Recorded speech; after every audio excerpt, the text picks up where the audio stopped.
And we are live. Welcome back, beautiful and amazing human beings, to the WeAreChange Sunday weekly show where we talk about the most important news that happened from Monday all the way till today. And today is August 8th, 2018, and we're going to be live here for an hour, maybe two. We're going to be live on Facebook, on Periscope. This episode will be available on iTunes later, but predominantly we're going to be talking to everyone here on YouTube, and especially your super chats that enable us to be free and independent. Unlike all the other monsters out there who are ultimately creating order out of chaos for their bigger agenda, which of course we're going to get into in this video. And also, we are joined by Jason Bermas. Jason, how are you? I'm very well. How are you, sir? Oh man, I've been sick this entire week. I don't know if it's from the traveling or from the tear gas that I went through in Portland, or just the flashbangs, or just, I think it's just a combination of everything. But I've been sick this entire week. That's why I haven't really traveled anywhere. That's why I really haven't gone out there to a lot of these bigger events that are happening. But this discourse that I've been seeing here, Jason, the political dichotomy that's unfolding within the United States is just absolutely insane. I don't know how you're dealing with it, but I'm literally, right before this broadcast, I'm sitting here, I turned on my meditation app, Calm, and I'm like trying to meditate, trying to calm down, trying to make sense of it all. And I think I did, but this is a lot to deal with. Well, Luke, I think a lot of it is still media hype. Obviously we're going to talk about the Portland rally and the DC rally today, but I'm seeing a lot more reasonable people, but there is still a divide. I don't know, man. It's really tough out there, but I feel like if you're talking to your neighbors, they're not really that concerned if you're a Trump supporter or, Team Hillary, Bernie, whatever they're going to run, or their new superstar is Ocasio something, socialist. So, I don't know, man. All extremes are out there. We got the press, censoring InfoWars, but then coming together against censorship from Trump. So we're really living in a topsy-turvy kind of Twilight Zone reality right now. Yeah, and this is kind of the first thing we wanted to talk about in this live stream before we get into all the news starting from Monday all the way up till today. The first thing that I really wanted to talk to everyone about is pretty much the order out of chaos agenda that is unfolding in political dichotomy in the United States right now. Because if you look online, if you're paying attention to the online verse of what everyone's talking about, you just see a lot of insane, irrational, hyperbolic nonsense absolutely everywhere. And a lot of this has been spurred up because of the major tech companies censoring InfoWars and also other people as well. This has spurred a lot of very interesting discussion, but also ultimately destructive discussion with people even like H3H3 being targeted as they were doing a live stream just talking about Alex Jones, where they were automatically given a strike and revoked their ability to even have their live stream. Now, if you don't know about H3H3, they're pretty much a satirical kind of mainstream YouTube channel that pretty much is popular because of their self-deprecation. I personally like their humor. I loved when they protected the humongous guy, a dad who made a simple dad's joke at a city council meeting and had people just erupt in madness and craziness around him and try to ruin his life. H3H3 did really good coverage of that. And if you ever have some time, I definitely recommend you check out H3H3 and Humongous. You type that into YouTube, you'll see a lot of incredible content that H3H3 was making. But interestingly, during their live stream, they were actually making an argument against Alex Jones and some of the craziness that he has been putting out there throughout the years. And then midway through their broadcast, bam, shut. Because of this crazy YouTube algorithm that the YouTube creators have to deal with. Not, of course, H3H3, which has millions of subscribers, was able to directly contact YouTube. YouTube apologized and took back that strike against them, and now they have the right to go again and have a live stream. But it just shows you how just quickly and automated everyone is set into just shutting down discourse, no matter what your position is. And that is only increasing. As we saw this week, Twitter suspend not only the Proud Boys and all of their accounts and all of the people associated with Proud Boys, but also the founder of the Proud Boys, Gavin McInnes, who was also a founder of Vice, shut down and ban their entire accounts from Twitter because of, quote, violating the terms of services on inciting violence. And if you look at the headlines that played throughout the mainstream media, the headlines were Twitter suspends Proud Boys and founder Gavin McInnes accounts ahead of the Unite the Right rally. Of course, these are two rallies that we saw play out, unfold today in Washington, D.C. and yesterday in Charlottesville. And what's really interesting is that one of the last tweets that Gavin McInnes put out there is that he has nothing to do and won't even go near the alt-right and the Unite the Right protest that is organized by Jason Kessler, which he called a DNC operative, since Jason Kessler previously worked with Occupy Wall Street. So Gavin McInnes clearly made his situation, made everyone aware of his situation, that he was disavowing and not going to the Unite the Right, but this still didn't stop a lot of media outlets going out there and saying, well, this is because of the Unite the Right thing. And this, again, if Twitter's going to ban and suspend people, they would have to ban and suspend everyone. There's numerous instances where they're mostly going after political people. But I think there's also a bigger agenda here. This is the kind of order out of chaos kind of dichotomy that I want to explain to everyone. Because if we look, Antifa still has a voice on the platform. There's over 80 Antifa accounts on the platform. The Westboro Baptist Church still has a platform. Richard Spencer still has a platform on Twitter. But Gavin McInnes is banned for inciting violence. And sure, I mean, if you look at the Proud Boys, they are a nationalistic, Western chauvinistic organization. They have defended themselves. They have acted violently before, like other organizations as well. To me, when I think of Gavin McInnes, the only thing I think of is when he's putting butt plugs up his, you know what. He's known for being a hyperbolic guy. He's known for definitely being out there, to say the least. But this does kind of make a lot of people wonder, why does Richard Spencer, the Westboro Baptist Church, and Antifa still have a platform? And it shows you the kind of bigger political play that's being made here. I mean, we even saw with people like Candace Owens and even others mimic this. They started copying the tweets of people like the New York Times new hire, Sarah Young, and they started retweeting it and changing different names. And some people even said a lot of the racist things that leftist people said and just copied them and pasted them into Twitter. And the people on the right were banned from it and censored for it, and the people on the left weren't, which shows clearly that this is very political with what's happening with all the latest censorship efforts. And again, Twitter's trying to save face with this, with them just saying that they're planning to draft a policy on dehumanizing speech. And in reality, what they're talking about is creating a policy paper on how to get out of business. Because if you look online, especially in this comment section that we have on our own YouTube channel, it's all dehumanizing speech.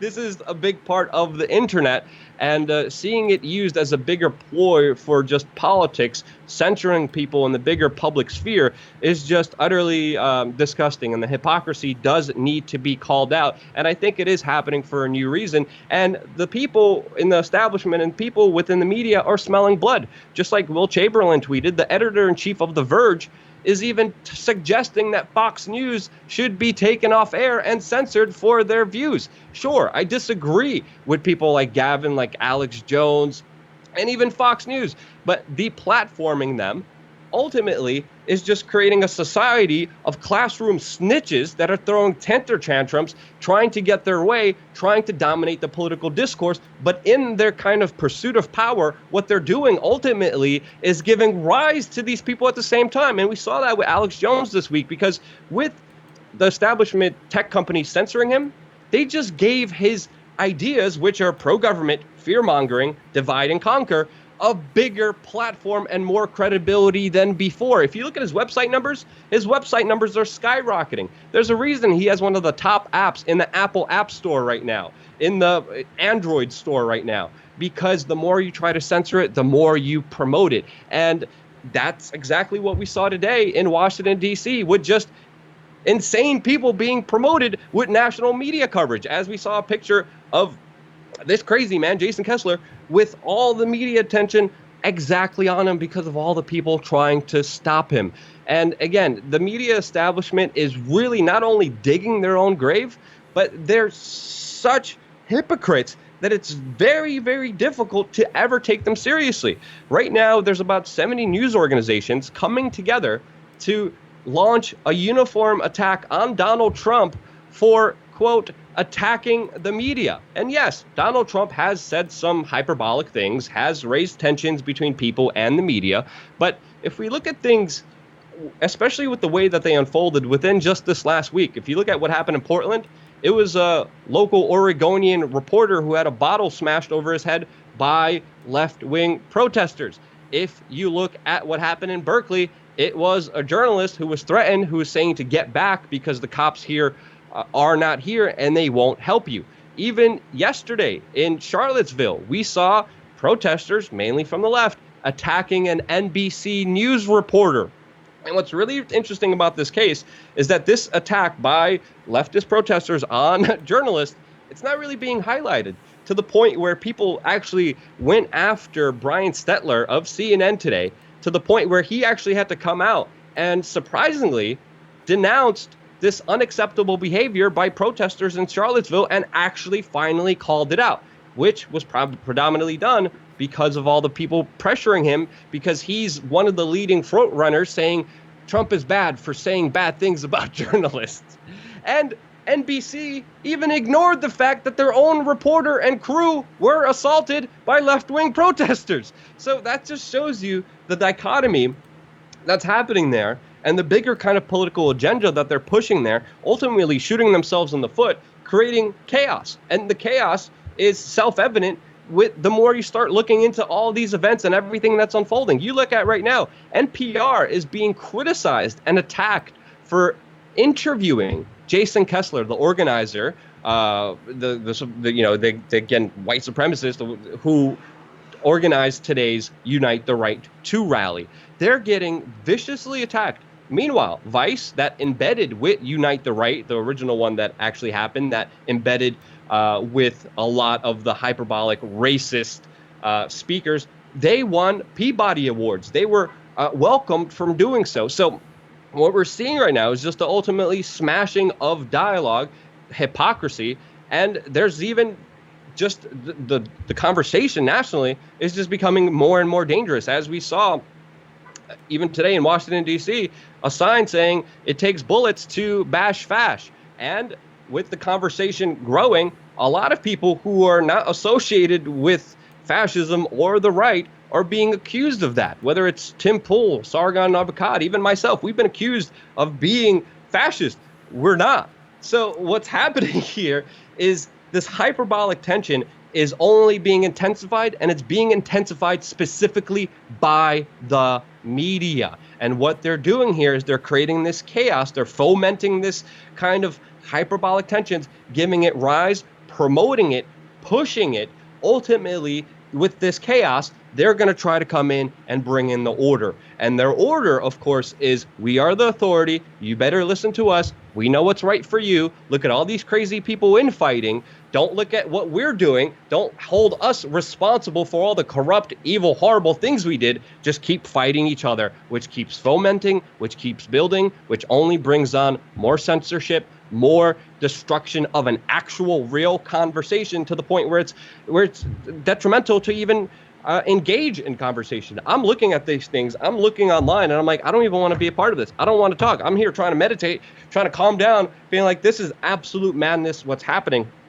And the flames are only being more engulfed. The divide and conquer agenda is only becoming more prevalent in our day and our society. And rational voices no longer have a platform because the idiots have dominated it, and the idiots have been pushed to be on the national stage, just like today in Washington, D.C. And to me, this all needs to end. And it ends with you guys not giving those guys any attention, with you guys moving to alternative social media platforms like Steemit, like BitChute, and there's a whole slurry of other ones that we participate in with the links directly in the description of this video. And we need to support voices that are not calling for civil war, that are not calling for a race war, that are not trying to foment this bigger conflict and really engage in the bigger issues that we all have facing in front of us that actually bring us together. And that agenda is definitely not going to be highlighted by the mainstream media, which is just making these flames so much worse. That's my take on it. Jason, what's yours? Well, Luke, I want to take it way back to the beginning of the conversation with H3H3 and point out, not only did they pull their stream, but they pulled it after, and he revealed this after they got back on the air after about an hour, because I checked out the aftermath and a little bit of the stream that had been cut off. He had checked with them the day before on whether it was okay to talk about Alex Jones.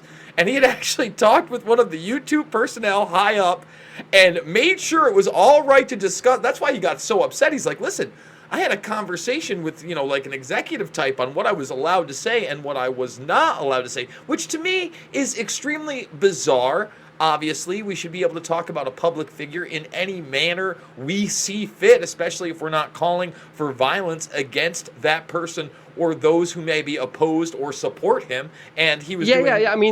This is a great point. Sorry to cut you off, Jason, but he had to ask permission even to discuss Alex Jones. He needed YouTube, the gods of YouTube. Punishful, horrible gods that decide the faith of people and their livelihood. Please, can I even just mention Alex Jones? Look how absurd the discussion and the control of the discussion has become. Yeah, no, absolutely absurd and over the top, okay? So now let's take it to the next level. So he's really upset, and he's like, you just validated everything Alex Jones has been saying. I'm sitting here calling him a crazy conspiracy theorist, and then you take me off the air just for talking about him. And he's like, I had this funny bit, and they had a pre-edit, one of those Vic Berger style videos about Alex Jones, and they play that. And this is another point I think is very, very important to make. Like, that's pre-approved, man. We're allowed to hear Alex Jones say, I don't like it when they turn the friggin' frogs gay. That's fine. We're allowed to hear that. What we're not allowed to hear, we're not allowed to hear anything about 9/11. We're not allowed to hear anything that is anti-authoritarian. Now, don't get me wrong. That program has slid in the wrong direction, being pro-martial law in some cases. But I'm never going to stop saying that voice shouldn't exist. I think we're in a pretty dire straits, for instance, Luke, when Sean Hannity, we posted this segment over at the WeAreChange Facebook page, is telling the truth, and Fox News is telling the truth in 12-minute opening monologue segments. When it's Fox News that is the bastion of truth in our mainstream media, we are utterly screwed, Rudkowski. Yeah. Well, it exists, and it's being promoted because it pushes the bigger divide and conquer agenda. This is my own personal belief. This is what I believe is happening here, but it's working very effectively where real issues like the corporatists pretty much trying to run every aspect of our lives, the big banksters who are stealing our wealth out of our pockets, the big warmongers who are being successful in selling their arms to Saudi Arabia, working with the United States in bombing children and creating the worst humanitarian crisis are never addressed. The things that actually touch us, the things that actually affect us, that a national discourse would help solve, their interest that they're representing will never be addressed. And this is a perfect way that they're able to get away with their bigger, sinister plots and all the horrible stuff that they're doing. There's no other way to get away with this than have people fighting each other on this utter nonsense and giving a stage to the most idiotic ideas, making them more hyperbolic, making them more divisive, making them more racist, making them more outlandish. So again, all we're talking about is all this nonsense instead of the real issues. And it's hard. It's hard even as an independent journalist to keep the discussion rational because of all these irrational thoughts and irrational motives just being highlighted. It's an insane dichotomy that we're dealing with right now. Well, again, I want to point out to the mainstream narrative that it is so divisive. It's dwelling, like how many times we have to hear about Unite the Right this week, for instance, or even this weekend. A ton. You know what we didn't hear about nationally? The biggest case for humanity winning against a large evil corporation. This is the first civil suit going through on Monsanto. You know, we've been reporting on it since its inception, since a judge said that hundreds of these lawsuits could go through. This was really the test case. Dwayne Lee Johnson wins. He wins to the tune of $292 million. There's one or two articles here and there on CNN, MSNBC. There's no profile pieces in the national media, Luke. And I've got to go to local CBS feeds to find anything of substance talking to the lawyers of Monsanto, talking to Dwayne Lee Johnson. This case has global repercussions, is a huge win for truth tellers, for people that have been out there talking about glyphosate, talking about the other additives, talking about Roundup, talking about Monsanto, a company that has openly sued so many small-time farmers on behalf of their GMO seed market and ruined life after life after life, not to mention, according to this jury, probably taken many lives due to non-Hodgkin's lymphoma and other forms of cancer. That should be the national discussion, because that stuff is still on the market. You can still get it anywhere you go, and it's not labeled maybe carcinogenic. No, we're going to talk about the Proud Boys today and how they should be kicked off the internets. Yeah, it's absolute madness. Look at the rise of cancer within our lives, especially within just within the last few years. It has dramatically gone up. How many people are suffering through cancer because of horrible practices by private corporations like Monsanto, who are now Bayer? And what they've been doing through local farmers, we've been talking about Monsanto for a very, very long time on this YouTube channel. What they have been doing is just ultimately suing farmers, driving them out of business, hurting real Americans. And there needs to be a real discussion around this, and there's not. Which is just absolutely mad. Like it's maddening. It's absolutely crazy. Jason, let's get to the some of the super chats. We got a whole bunch that we could go through here. We actually have some new members that joined us. Just below this live stream, you have a new button that says join us.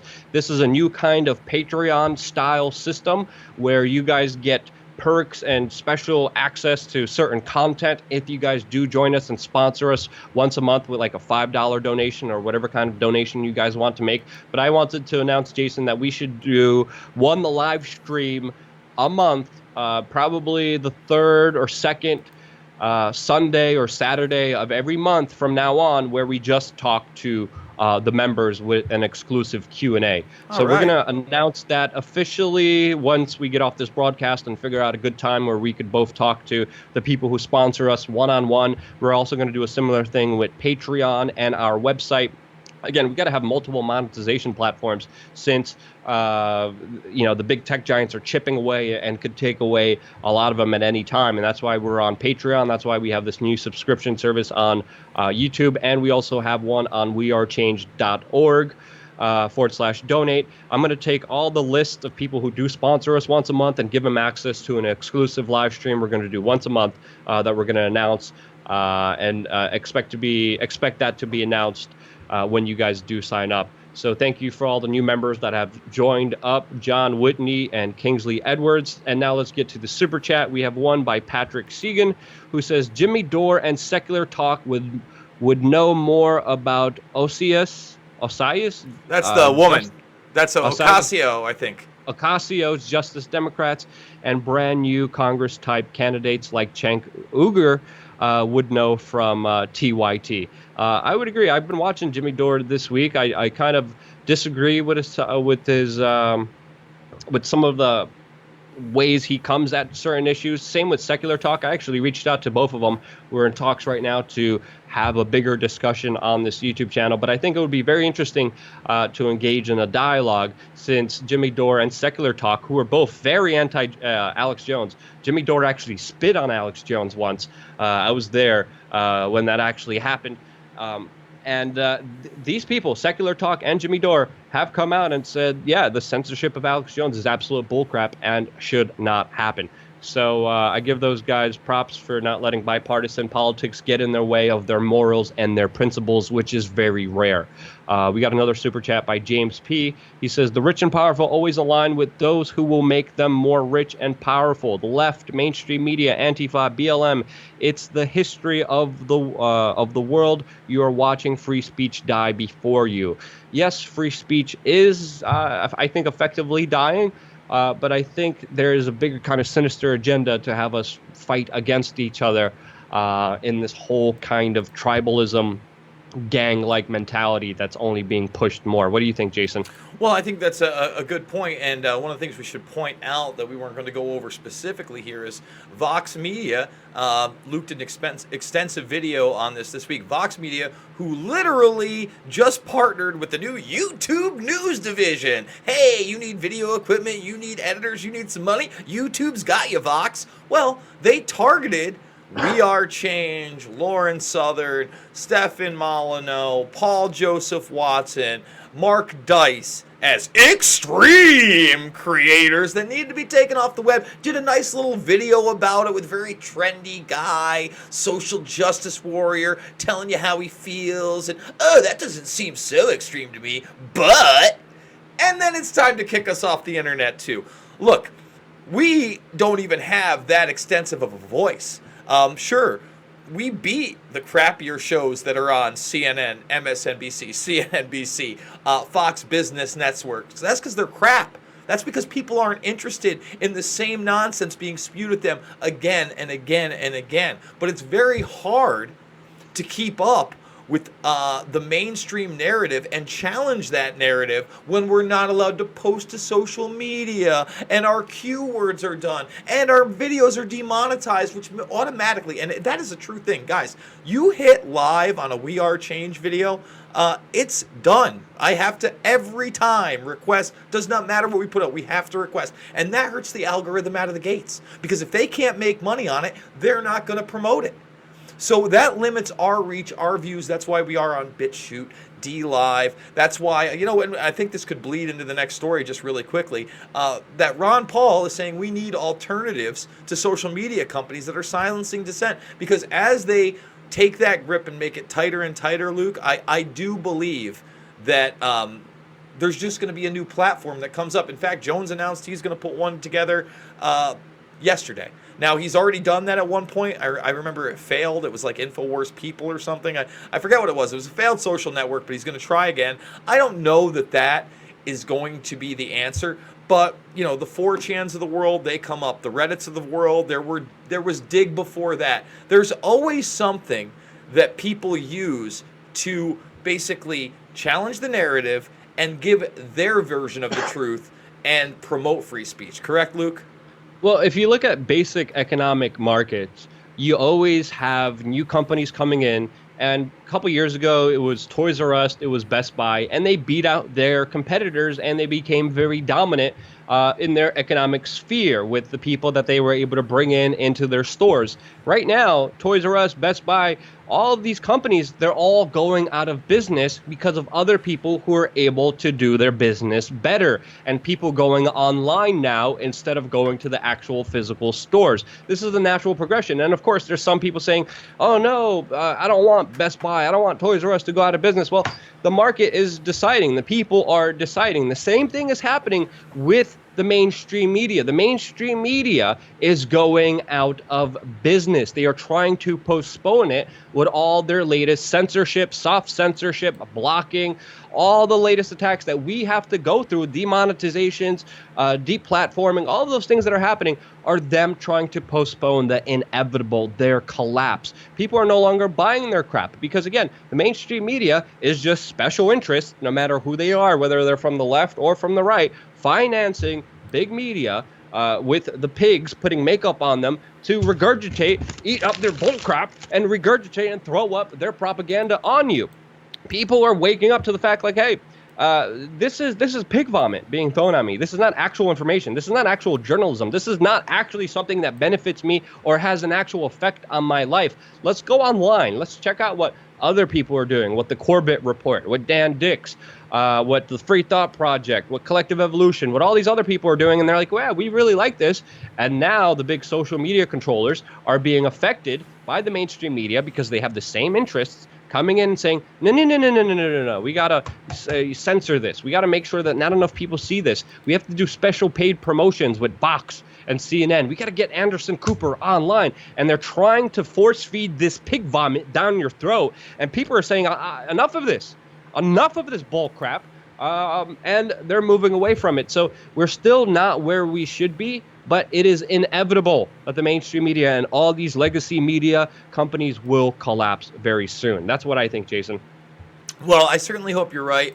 And, I am one of these people that isn't sold on the idea, for instance, that this is the public square. They may have said that, but they're still a private company. They're owned by Google when we talk about YouTube. I know you're disagreeing. I'll get you up on screen, nodding your head. Here's the side-by-side. Look at that smile. This is where we are in disagreement. I think it's very hard for me to, call a company out. But at the same time, I want to say this. I'm a big Teddy Roosevelt fan, and we have not trust busted or broken up monopolies in any significant period of time, and these companies don't pay taxes. Google, Apple, they don't pay taxes, and they are funded in large part through corporate welfare by the government. So they are promoted by the government. I get that. I get that argument too. But just like Luke, and again, this is my opinion, just like 5 years ago, Luke, this program that me and you are doing would not have been possible to broadcast in HD quality with nice little microphones and great little video activity across 3 huge social media platforms where thousands, tens of thousands, and even millions of people could be reached with our information. 5 more years may prove that other venues will allow us to do the same, and they aren't trying to suppress free speech. What do you think about that, Mr. Anarchy? How is Facebook a private company when you have the Israeli government, the U.S. government, and the Atlantic Council deciding what people get to see and not see on their Facebook timelines and what pages get to be resumed and just deleted, everything from the public sphere and the public dialogue that is happening? These are public squares where the political discussions do happen. They are dominant predominantly because of government seed funding that gave them an advantage over their competitors. Their compliance with the government works hand in hand. They keep washing each other's hands and taking care of each other. That's why these big social media companies, especially just Google, even on their own, the amount of participation with the NSA spying program and other spying programs that they have on the American people for total domination and control is an outright shambles of a private company. They are not a private company. They are one-on-one with the U.S. government, the Israeli government, the Atlantic Council, and other special interests that dominate them. And they have become so powerful that they have become monopolies. They have created these public squares. And this is where the majority of people were led to astray to discuss what's happening in the world. And they did this in a very cheeky way. They did this like drug dealers. Pretty much a drug dealer, from my observation and some of the friends I had here growing up in Brooklyn, what they would do is they would have a little crack rock. And they're like, someone's having a hard time. He's like, hey, man, I got a little crack rock. Go smoke a little crack rock. You'll feel a lot better. Crackhead Bob smokes the crack. He's like, oh, this is very good. That one's free. That one's on the house. Then Crackhead Bob's get dependent on the free crack. And he's like, man, let me buy some crack. And then he starts selling his whole house just to have that crack. Social media, the big tech companies, along with the governments, did the same thing. They're like, hey, man, we have this open space where you could discuss political ideas. There's no censorship. You subscribe to something, you're actually going to see it. There are no algorithms. What you want to see, you will see. What you click to subscribe on will actually show up in your newsfeed. And it's a free decentralized platform where people get to talk to each other. Isn't this an awesome idea? And then all of us were like smoking in that free speech crack and like, oh man, this is good stuff. I like it. And now the crackhead comes down, busting down your door, trying to collect the money. And that's the phase that we're dealing in now with the crackhead, not the crackhead, the drug dealer, the big social media companies with their bat looking at you being like, oh, now it's time to pay up. And now we're all paying up with censorship that we're dealing with. So no. I disagree with you cold-heartedly, but that's why we could discuss these ideas civilly and not attack each other. But a boxing match would be pretty fun between me and you, but that's a whole nother separate discussion. Moving forward with the super chats, unless you want to rebut, Jason. I mean, I'll just say this. I get both arguments. I would say this. I think it's awfully hard to prosecute a company like Google, YouTube, Facebook, and actually rein them in. And I think that is pretty obvious when you look at those show Facebook hearings, not only in the United States, the congressional ones, but the ones in UK Parliament. So to that extent, you're absolutely right. And the fact is that they are buying smaller parts of government by paying for the campaigns, or in part donating to their campaigns, to their causes, and owning these politicians on some level. Yeah, they're one of the biggest lobbyists in all of Washington, D.C. Absolutely, absolutely. Listen, I get it, bro. I get it, but like, here's my thing, Luke. You know, we always have this argument that there's no necessity for government, and then we'll talk about sheriffs and this and that, and then the anarchists will come after me, and the non-aggression principles will come after me. I'll say this. Oh, I still have those beliefs, and I will argue on those beliefs too. Go ahead. I know you will. But my point is, no matter what institution, whether you want to call it big business, whether you want to call it government, whether you want to call it, the guy on the street, we're all people, okay? And once people organize, they have the ability to do great things, and they have the ability to do horrific things. And right now, I think that the social media platforms, what they're doing to free speech is absolutely horrific, but should not be that surprising, seeing they are in bed with a government that has been trying to curtail free speech for some time, especially anti-government speech. Yeah, I definitely don't believe that we should have government regulate these companies. I say a good start to all of this is resending and taking back all the money and all the incentives and all the perks that they were given to by government. Take all of that away. Let's have an open, free market in this entire situation, and let people be notified that, hey, through the free public access ways, through us being able to communicate with each other, these are companies with interests of the government. They're pretty much hand in hand. So government regulation wouldn't really change anything anyway, because they're in bed with the government in many, many different ways, and they cooperate together and work together. And guess what? It's not usually done to the benefit of you. And if it wasn't for government, a lot of these problems wouldn't exist, and there would be a bigger competition out there for a lot of these companies, especially Google. That's one of the biggest monopolies. But sadly, now you do have to make the argument that if you want to do anything in life, you need to be on Google, you need to be on Facebook, you need to be on Twitter. No matter what you're doing in this life, if you want to be successful, you're going to have to use those monopoly companies, and that's why we're still here. But again, we're pushing people to alternatives, and we're using this platform to awaken as many people as you can, because this is the only way we could really do it in such a velocity, in such a way. So moving forward with some of the super chats, unless you want to interrupt. No, I think we should move on to the super chats for sure. Yeah, we got one by Janine Sharon, and it's just 10 pounds. Well, thank you for the £1.99 super chat of the 10 pounds. We got another one by Avitas. Thank you, Avitas. Really appreciate all your super chats. Happy Sunday, fellas. Are you packed and ready for your trip down the memory hole? Are you packed and ready for your trip down the memory hole, Jason? What does that even mean? Listen, I'll take anybody's information. I'll take a look. I will definitely read things. I want people to challenge me. That's fine.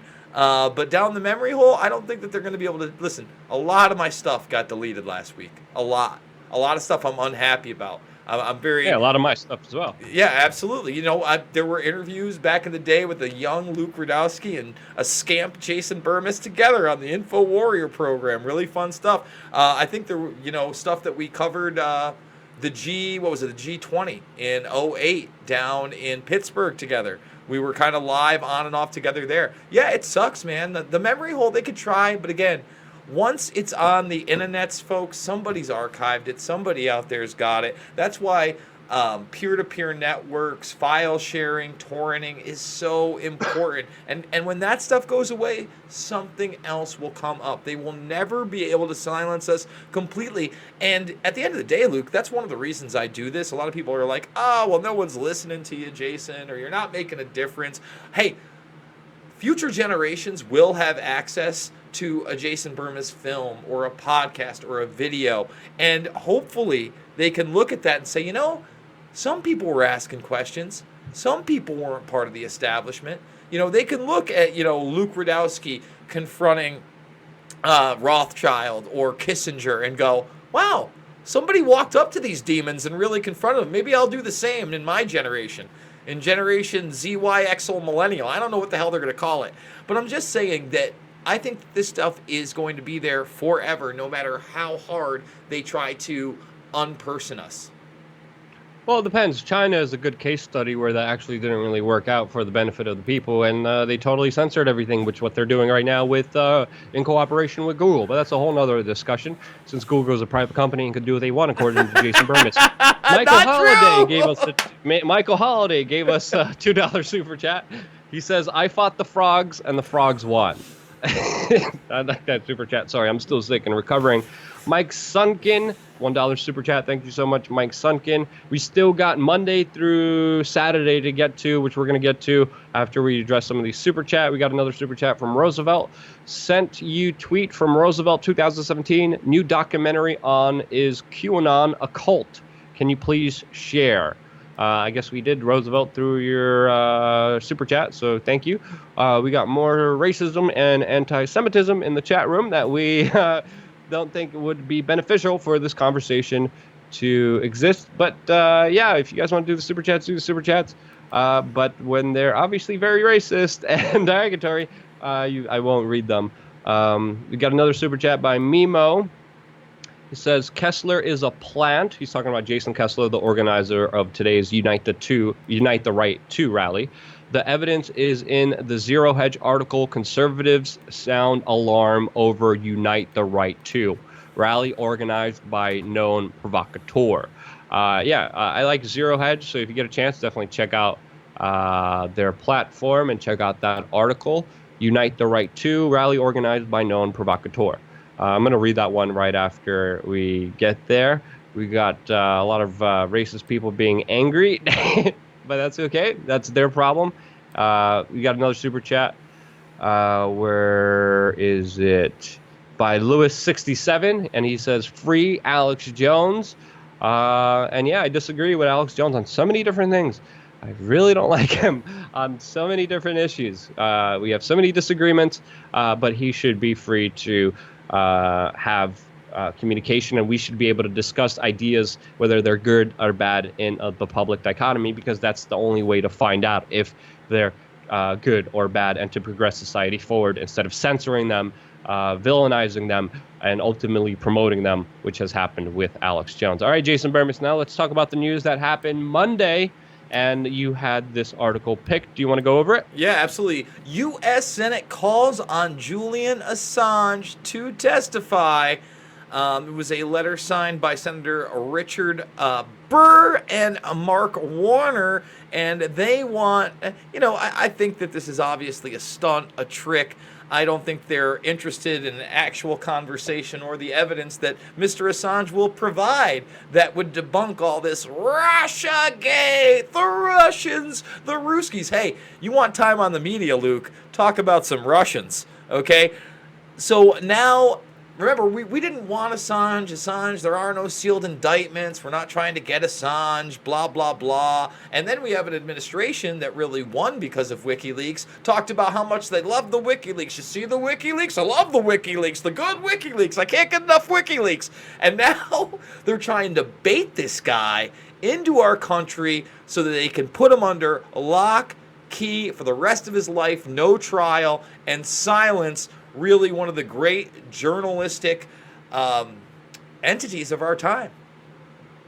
Well, again, Jason's opinions are Jason's opinions. It's interesting because this man was supposed to be ousted from the Ecuadorian embassy, what was it, a week ago, 2 weeks ago? Three. Yeah, and 3, and everyone was just waiting for the inevitable moment where he's going to be kicked out. He is yet still to be kicked out, and I bet a lot of the legal teams, especially in the United Kingdom, are usually doing that in order to stop any bigger outrage and in order for the story not to foment and get any bigger than it already is, because they don't like the tension of it, especially with Julian Assange's case.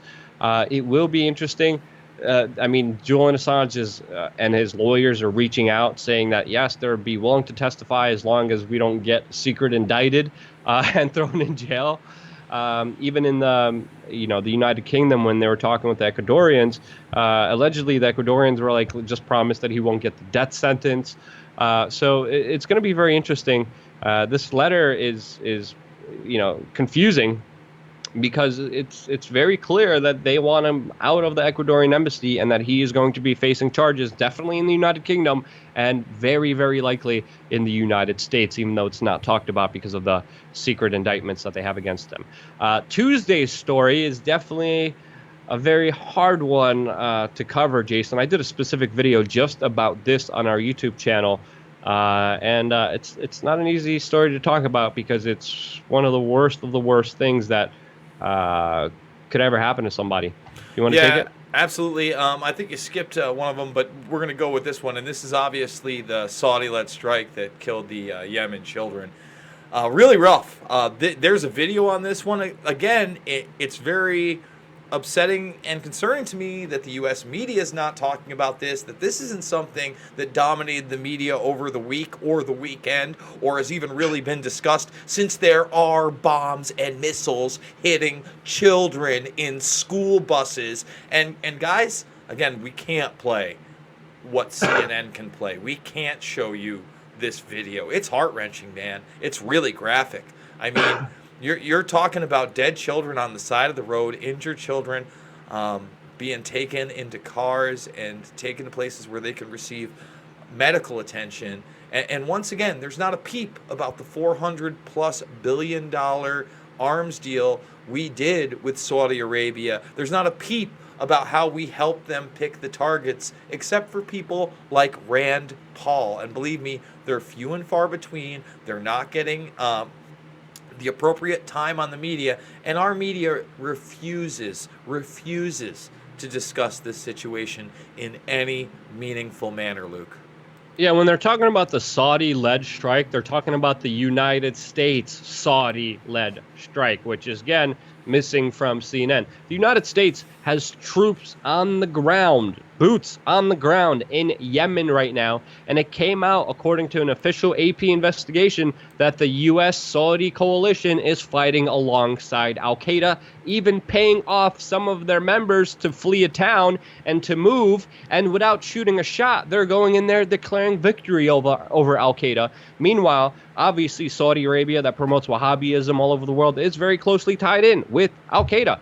And they're fighting against Houthi rebels that are tied in with Iran. So the United States essentially is fighting alongside al-Qaeda. This should be an issue that the right should be angered about, that the left should be angered about, because we are creating the worst humanitarian crisis in the world right now, with millions of people on the brink of starvation and disease, ultimately death, because of our tax-paying dollars. And we're selling them weapons. The United States, Donald Trump, still continues to sell weapons to Saudi Arabia and help them joining their coalition in these atrocious acts. And this is one of the biggest ones, where we saw dozens of children just being bombed by the U.S.-Saudi-led coalition, which, again, this is also as of August 9th. We had Saudi Arabia say that its bombing of the school bus that was carrying the children in northern Yemen, mainly from the Houthi area, which led to the death of 29 kids under the age of 15, was, quote, a legitimate military operation. They actually went on the record and said that this was a legit military operation. This is just barbaric. This is just far beyond violations of human rights, but not just treasonous, but absolutely criminal for the United States to be involved in this. And again, the Proud Boys, Jason Kessler. Yeah, let's talk about that. That's going to dominate the headlines. But this definitely is not. No, sir, it is not. And it's tragic, because the more silence on this, the less likelihood that anything is going to be done to end this conflict anytime soon. And again, we're complicit, whether we like it or not. Whether you voted for Trump or not, you're being complicit too on the left, because you're not what the left was in 2003, when people were speaking out against the Iraq war, saying we didn't need to invade that nation. You're not even what the left was back in 2010, when they were telling the Obama administration that they did not want to go into Syria. You're pathetic. And, those on the right that are Team Trump all the time, you're just as pathetic for not talking about this. Dead children are nobody's friend. And you should be disgusted. You should be disturbed into action. You should be speaking about this with your friend and family when they talk about, oh, well, at least we're not in any new wars. At least we're not bombing anybody. You have no idea what's going on globally. And this is one of the most disturbing examples of the ignorance of the American public that is allowing for, I don't even want to say it, stuff like this to take place, Luke. Yeah, I mean, this is why I'm definitely not on the Trump train. I don't think people should be on the Trump train. I think they definitely need to clean house with all the warmongers and all the horrible decisions that are being made that are affecting a lot of innocent people out there that are creating more problems. Because, again, you look at U.S. foreign policy and you look at the dichotomy of blowback, which even a lot of government officials agree on. The more you start bombing and attacking people and the more innocent people who are affected, the more terrorism you're going to have all around the world. And it seems like, again, everything's backwards here. It seems like the whole war on terrorism is only creating more terrorism. The whole war on fake news is creating more fake news. It's creating more lies. It's creating more illusion. Almost everything in our society is almost completely, absolutely backwards on 180 degrees.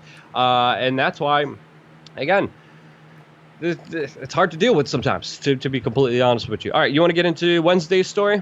Yes, and I like I said, I think a couple more were flipped, but I found this one pretty interesting. Now, the headline is, "Call the Police, moment an actor in an impeached Trump shirt is denied service at a restaurant, prompting fellow diner members and the manager to call authorities." Now, why do I think this is interesting?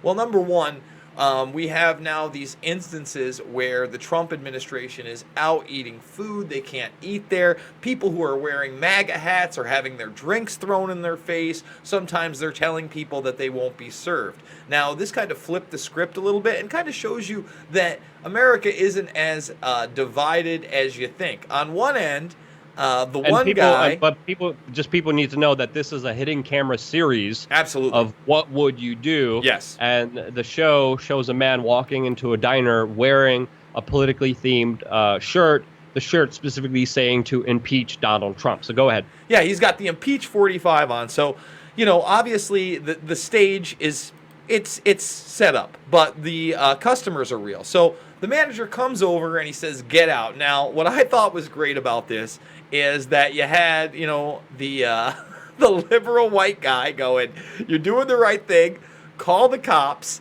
And then you had a black family in the show actually walk out because they wouldn't serve the guy. So it shows you that this isn't really about race, but the media's always making it about race, Luke. The other thing that I want to highlight is, who cares what kind of a t-shirt you're wearing in a diner? Never have I ever said to myself, for instance, I'm sure you see it too, Luke. Every once in a while, you'll see somebody with a ridiculous racist tattoo. I do. And I've never thought, I'm leaving the diner because they're serving that person. I think, wow, I would never get that tattooed on my body, and that's a terrible thing to promote.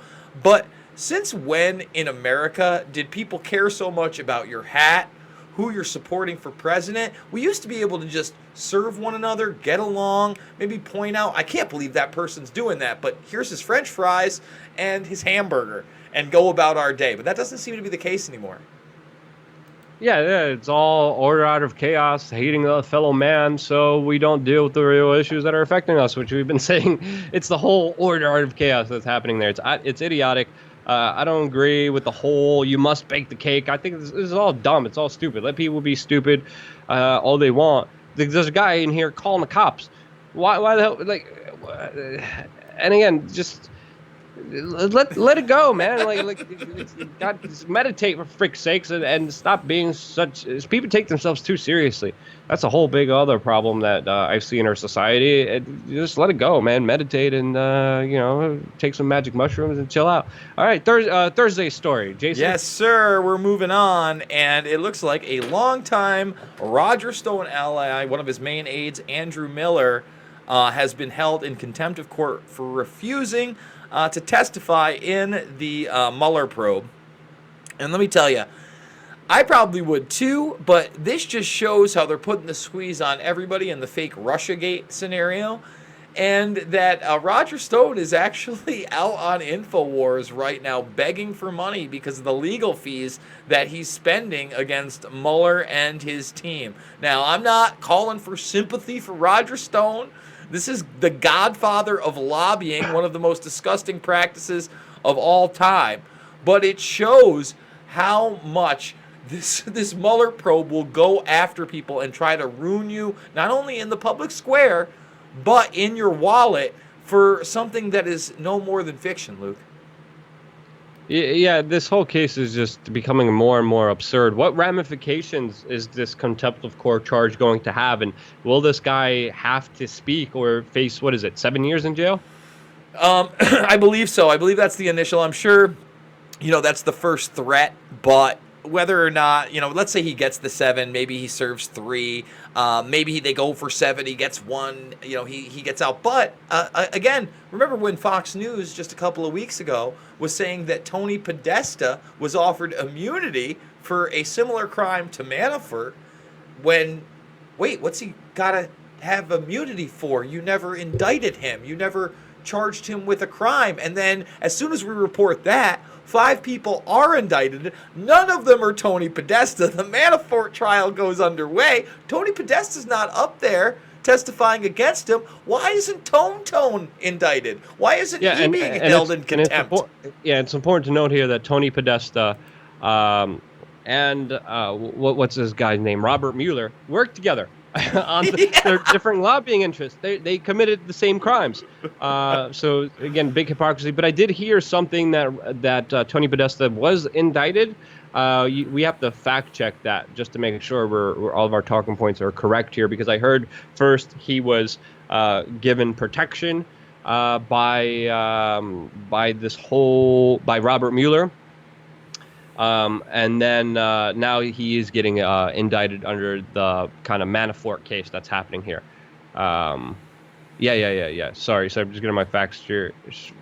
Well, again, the rumors have been out there, but I've never seen an indictment. He was not one of the people that was announced to be indicted after Tucker Carlson did that piece on him. But the hypocrisy is screaming louder than ever when somebody who is a low-level aide to Roger Stone can be held in contempt of court for not wanting to testify, and Tony Podesta is driving around in Bentleys doing whatever he wants. Doing whatever he wants. He's a free guy. Yeah, and Tony Podesta and Paul Manafort worked together and did ultimately the same thing. So we're going to have to take a look at that. All right, so Friday, what's the story that you have here? You love the Daily Mail too much, Jason. Well, I go to the Daily Mail because they have great headlines and they have great pictures when I get there. This one's not for the last story, but we'll get there in a minute. This one is pretty crazy. DNC lawyers served lawsuit documents to WikiLeaks via Twitter. That's where we are now. We have a processing company, Cohen, Milstein, Sellers, and Toll Processing, serving legitimate court documents to WikiLeaks via social media. And of course, it's over Russia! The Ruskies! You did it! The cyber attack from Russians. It's all your fault, WikiLeaks. Here's some documentation. You've been served on Twitter. Like, the absurdity of this, the fact that they're trying to make this paperwork, these court orders, legitimate by serving them via social media, I mean, it screams ridiculous. Yeah, the tweets are... I never saw this happen before. I never saw someone officially being served, especially with Julian Assange having no access to the internet for a very, very long time now, to be officially served through Twitter. You can actually look at the tweet. It's just document link after document link after document link after document link. And they're saying, by court order, you are being served with the following legal documents. A little bit ridiculous. Especially if you've been following the case and following up to the lead up of the election and everything that unfolded. It makes no sense, Jason. No, sir, it does not make any sense. And it shows how far we've really gone down the rabbit hole in society where now legal teams on behalf... On behalf of the DNC, by the way, this isn't just like some frivolous lawsuit. These are representatives of the Democratic National Committee that are like, let's get some lawyers and serve them on the Twitter. Like, we're going to get them. We're going to get them. Yeah, and these, the serving of these documents is pretty insane. As even WikiLeaks tweeted, Democrats have gone all Scientology against WikiLeaks. We read the DNC lawsuit. Its primary claim against WikiLeaks is that we published their trade secrets. Scientology infamously tried this trick when we published their secret Bibles. Didn't work out well for them. So again, they're pretty much going after exposing their trade secrets. Their trade secrets of the DNC was pretty much robbing Bernie Sanders of the primaries, having Debbie Wasserman Schultz do it, cover it up, then be fired, and then after being fired, get hired by Hillary Clinton and be Hillary Clinton's right-hand man during her presidential campaign. That's their trade secrets. Cheat Bernie Sanders if they did anything. It's just insane where DNC is like, how dare you show us doing something illegal that is illegal? That's pretty much what the DNC is saying here. They're a lost party. With the people that they're pushing to run for 2020, I do not see them being very successful. It's going to be a very worn out, tough fight, but with the mainstream media, with the way that they're skewing things and the tech giants with their censoring of voices, it's going to be a much closer election than we think this year, with even rumblings of Hillary Clinton running again. And with just with the divide and conquer, order out of chaos agenda that's being pushed there, she is a horrible candidate that no one wants to see run, except for a very few select people, especially within the establishment. But I do not see it being very clear cut, even with all the propaganda out there, for the Democrats to win the next upcoming elections. All right, so the last story that you have for us, Jason. Yeah, and that's why you rig the machines, and that's why we have electronic voting. And I'm not saying the Democrats are better than the Republicans or worse than the Republicans. I'm just saying that we should have a paper ballot system. Physical voting records are a good idea, folks. So no matter what you think, no matter how you think these things are going to be swung, whether your vote counts or not, they can certainly be digitally manipulated. But that doesn't have anything to do with this last story that I want to talk about. I want to bring it full circle, Luke, back to the beginning, back to the anti-fascist rally. And this is the mainstream media coddling them, like you were discussing, when NBC reporters could be attacked by Antifa and then not report it, when Brian Stelter has to be bullied. This is the headline: Anti-fascists peacefully protest in Charlottesville ahead of 1-year anniversary of deadly race riots, surrounded by 1,000 cops who are fully prepared for counter demonstrators. Remember, the cops are there only for the bad people on the right wing. Well, here's a little video that Luke didn't show you, and we're not going to show you here. I just want you to see the headline because we'll get a content strike and it will be age restricted. Police officer in Charlottesville beaten by Antifa gang members. And I watched this, and it is crazy. Basically, a fight breaks out right on the front lines between... I wouldn't say a fight broke out. I would say that 6 people were pummeling one person on the ground, and then a police officer tries to break that up. He doesn't do very well policing. He ends up on the ground himself, being pummeled by several members of Antifa, and then other police officers come to his aid, pull him away. And the guy that was on the ground tried to be a tough guy for about 1 second, pushing forward like he's coming in. I got it, I'm going to come in. And then he realized, wow, these guys will beat me to a bloody pulp again. So pretty peaceful, Luke. It's pretty peaceful when they're beating up riot cops that are literally just trying to... And they're not... By the way, these cops weren't using batons. They weren't using less lethal munitions. They weren't pumping out any kind of gas. Instead, they were just tearing 6 people off of one person on the ground who they may have killed. And then what happens to them? They get beat up. But very peaceful, Luke. Yeah, I mean, I thought that was a de-arrest situation, but I guess I didn't see the full video of it. But obviously, every news organization has an agenda. Obviously, every news organization is trying to push a certain narrative on you, regurgitating their public interests, loyal servants to the establishment, whichever one it may be, on the left or right. And you can see that highlighted by articles like this, misleading headlines, and evidence that contradicts it. There was an NBC reporter attacked. There was a de-arrest situation that got pretty hairy for some police officers. Overall, it wasn't as bad as a lot of people expected. I don't think even anyone on the right showed up in Charlottesville. Only today we saw Jason Kessler and about a dozen people show up to the Unite the Right 2 rally that he had organized there. They had obviously one idiot giving the Nazi salute there. They had another black guy there, which I was like, I was just, what the hell's going on here? And they had hundreds of police officers and thousands of counter demonstrators. And there was also some scuffles. I actually tweeted some of the videos that I saw from some of my friends. There was pepper spray used. There were some police officers being pelted today and attacked today. So again, depending on who you watch, you're going to see different coverage of the same entire event. One side will tell you it's completely peaceful. Another side will also be very hyperbolic and tell you that it's a full-out war, and it's not. The truth is always somewhere, gosh darn, in the middle. And the truth is never to push an agenda. The truth should always be the truth, and if it goes against whatever gang you're affiliated with, good. That's why we don't affiliate ourselves with any gang here. We have our principles, we have our morals, and that's being anti-war, anti-violence, pro-peace, anti-war, and anti the globalist divide and conquer agenda to make us fight against each other instead of dealing with the actual problems that we have in this life. But look at all these protests. Look at all these censorship efforts. What they're promoting is ultimately a police state. What they're promoting is our taxes going to enforce police officers to have more power and authority over our lives, and to have big authority come in and say, this is okay and this is not okay. And we need to take a lot more responsibility within our lives, not only in what we pay attention to, but what we give service to, because this will lead to a very, very bad situation. It's already bad. It's already hard to even just talk about politics in this day and age. And I think that's why a lot of people have tuned out. They don't even want to talk about politics.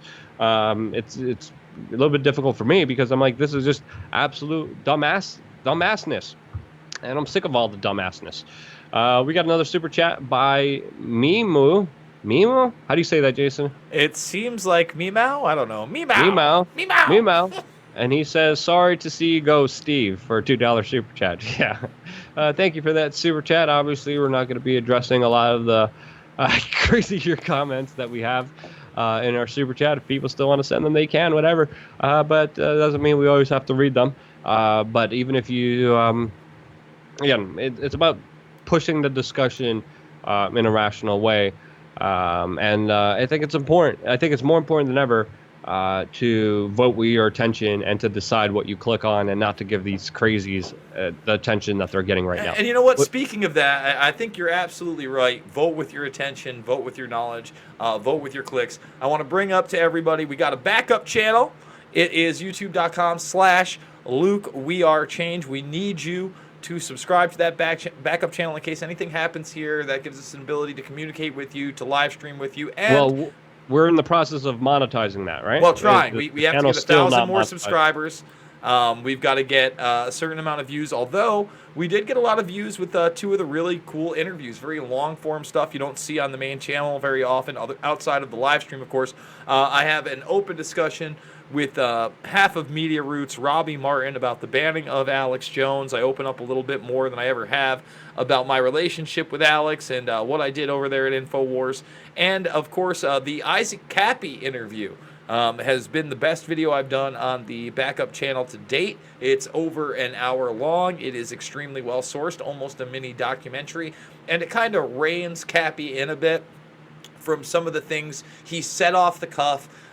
We can use a little discernment. We can find out what Cappy knows firsthand, what are the rumors around Hollywood, and where we go from here. So I'm really proud of that interview as well.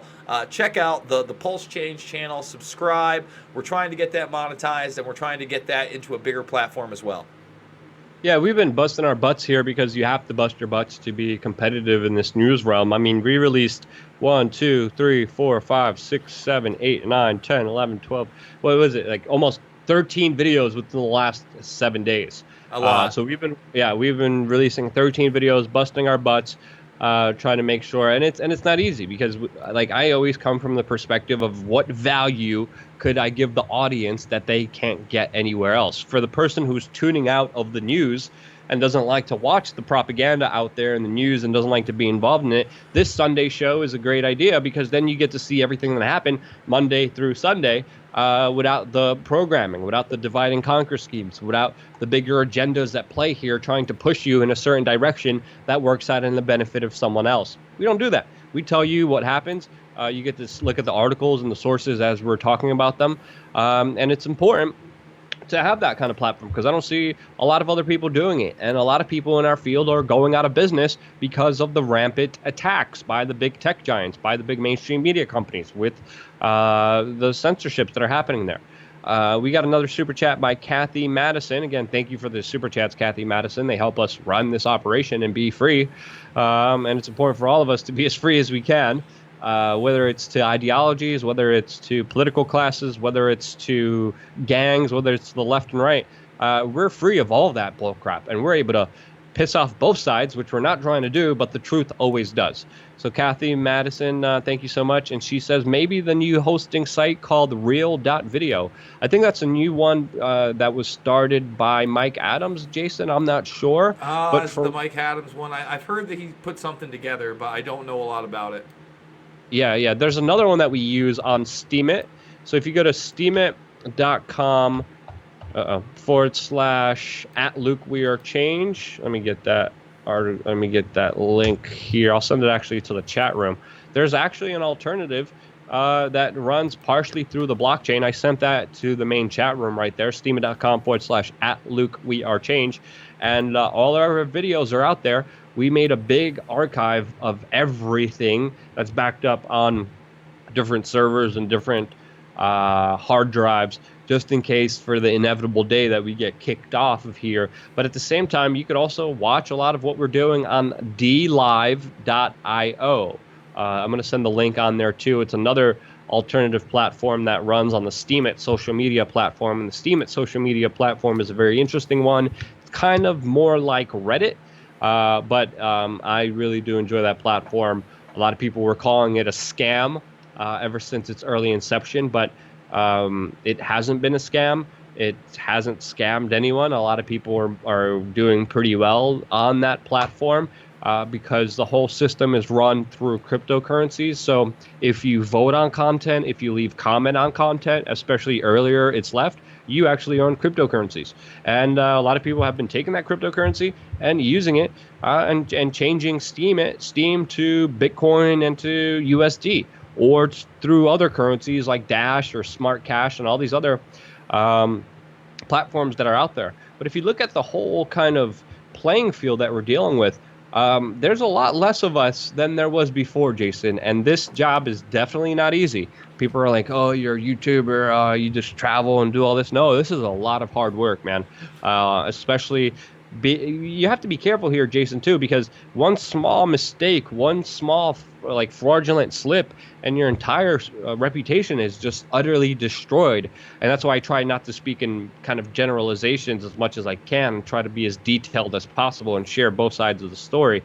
But this is not easy, especially making sure that you have all your facts straight and researching everything and then pouring it out there for you guys. Yeah, no, especially when your opinion might not be popular among the audience. That definitely happens here with me, and even you at some points. Maybe we're a little too pro-Trump or a little too anti-Trump on an issue, and the trolls come out and play. You're a little bit more pro-Trump. I'm a little bit more anti-Trump. Well, I'm a little more rock and roll. I don't know.